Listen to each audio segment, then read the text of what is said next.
આજના વ્યસ્ત જીવનમાં સંબંધોમાં આવતા ઉતાર-ચઢાવ અને પુરુષ બીજે ધ્યાન કેમ આપે છે? એ ગંભીર વિષયને સમજાવતી એક હૃદયસ્પર્શી વાર્તા અહીં પ્રસ્તુત છે. બીજું સરનામું. અમેય અને અદિતિના લગ્નને 7 વર્ષ થઈ ગયા હતા. શરૂઆતના વર્ષો ખૂબ સુંદર હતા, પણ ધીમે ધીમે સમય બદલાયો. અમેય એક મલ્ટીનેશનલ કંપનીમાં સિનિયર મેનેજર હતો અને અદિતિ પણ એક ફેશન બુટીક ચલાવતી હતી. બંને પોતપોતાની દુનિયામાં એટલા વ્યસ્ત થઈ ગયા કે એક જ ઘરમાં રહેવા છતાં તેમની વચ્ચેનું અંતર વધવા લાગ્યું. છેલ્લા કેટલાક મહિનાઓથી અદિતિએ નોંધ્યું કે અમેય ઘરમાં હોવા છતાં ગેરહાજર જેવો લાગતો. તે ઓફિસેથી મોડો આવતો, ફોન પર કોઈની સાથે હસતા હસતા મેસેજ કરતો અને અદિતિ કંઈ પૂછે તો હું થાકી ગયો છું કહીને વાત ટાળી દેતો. અદિતિના મનમાં શંકાના વંટોળ ઉઠ્યા. શું અમેય બીજે ધ્યાન આપી રહ્યો છે? કેમ આવું થઈ રહ્યું છે? એક રવિવારે અદિતિથી ન રહેવાયું. તેણે અમેયનો ફોન ટેબલ પર જોયો. તેમાં પ્રિયા નામના કોઈ નંબર પરથી મેસેજ હતો. આજે તમે બહુ શાંત લાગતા હતા. બધું બરાબર છે ને? અદિતિનું દિલ બેસી ગયું. તેણે ગુસ્સા અને આંસુ સાથે અમેયને આલમારી પાસે રોક્યો અને સીધો સવાલ કર્યો. અમેય, આ પ્રિયા કોણ છે? તારું ધ્યાન હવે આ ઘરમાં અને મારામાં કેમ નથી? તું બહાર કેમ આકર્ષાઈ રહ્યો છે? અમેય થોડીવાર શાંત રહ્યો. તેણે એક ઊંડો શ્વાસ લીધો, અદિતિનો હાથ પકડ્યો અને તેને સોફા પર બેસાડી. તેણે ખૂબ જ શાંતિથી કહ્યું, અદિતિ, તારી શંકા ખોટી નથી કે મારું ધ્યાન બીજે ભટકી રહ્યું છે, પણ જે તું વિચારે છે એવું કંઈ નથી. પ્રિયા મારી ઓફિસની નવી કોલીગ છે, જે માત્ર એક સારી મિત્ર છે. પણ તારો સવાલ સાચો છે, હું ઘરમાં કેમ ધ્યાન નથી આપતો?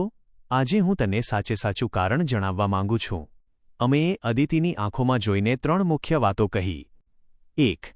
પ્રશંસા અને આદરનો અભાવ. અદિતિ, છેલ્લા 2 વર્ષથી હું ઘરમાં આવું ત્યારે આપણે માત્ર લાઇટ બિલ, ઘરના ખર્ચા અથવા એકબીજાની ભૂલોની જ ચર્ચા કરીએ છીએ. હું ઓફિસમાં આખો દિવસ આટલો સ્ટ્રેસ વેઠું છું, પણ ઘરમાં ક્યારેય તે મને પ્રેમથી પૂછ્યું નથી કે તમારો દિવસ કેવો રહ્યો? બહાર કોઈ મારી નાની અમથી મહેનતની પણ પ્રશંસા કરે છે ત્યારે મારું મન અજાણતા જ ત્યાં ખેંચાઈ જાય છે. 2. ઇમોશનલ કનેક્ટ તૂટી જવું. લગ્નની શરૂઆતમાં આપણે કલાકો સુધી વાતો કરતા. હવે તું તારા બુટીકમાં અને સોશિયલ મીડિયામાં વ્યસ્ત રહે છે અને હું મારા લેપટોપમાં.